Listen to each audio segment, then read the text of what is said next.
We have a special report now on how extreme weather fueled by climate change is changing the way Florida residents feel about living in the so-called Sunshine State. Two major hurricanes hit the area in as many weeks in September, leaving more than 200 people dead and a trail of destruction in its wake.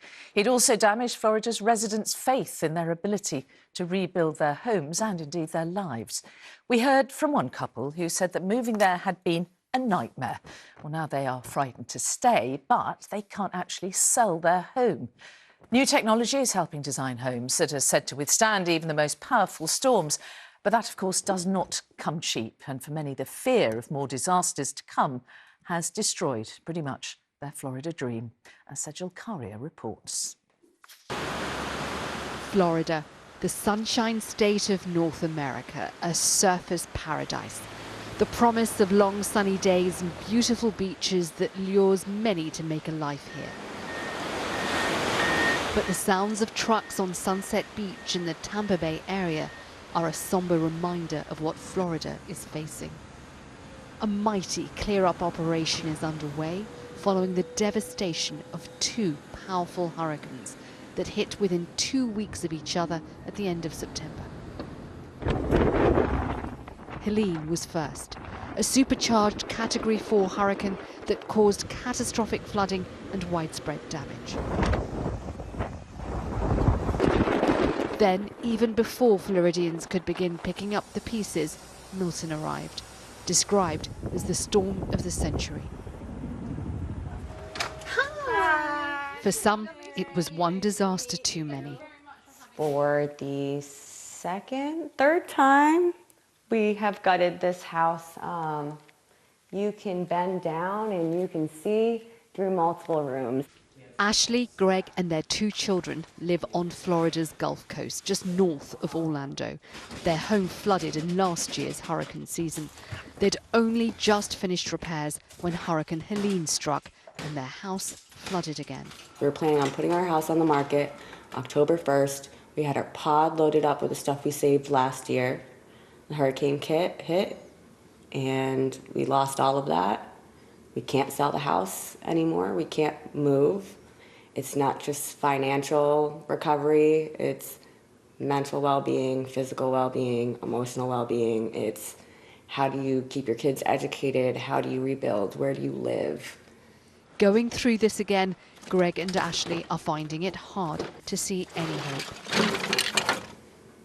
I was speaking with our son a couple weeks before the hurricane hit, and he said, "Mom, I'm so excited about the move because that means you're going to finally be able to rest and you can finally dance again in the kitchen because you don't dance in the kitchen anymore."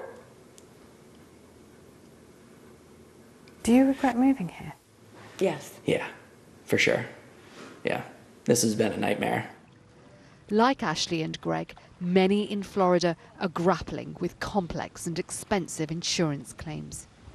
You can see why people want to live here. On the outside, it is an idyllic tropical paradise. But you're reminded of the threat of hurricanes every day. Turn on the TV and there are adverts reminding you to stock up on non-perishable foods and power generators. Local weather presenter Greg D warns major storms and hurricanes could be the new normal for Florida. I'm at the point where I just basically expect this to be a yearly occurrence, whereas before it was not. You know, Tampa wasn't directly hit by a hurricane since the 1920s.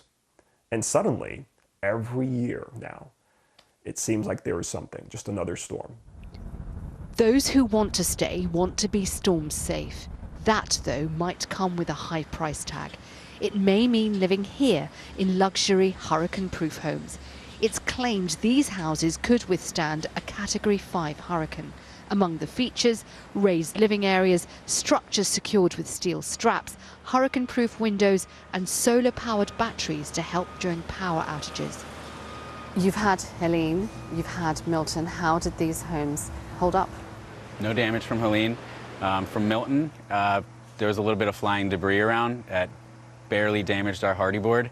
But other than that, as soon as the grid went down, our batteries kicked in and everybody had power, and it was great. How much would one of these cost?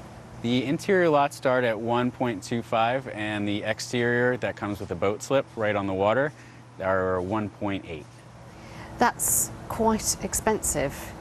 It prices a lot of people out, doesn't it? It does. It prices a lot of people out. However, this technology is new. It's something that we're trying to implement for future to be more affordable for everyday people like you and myself.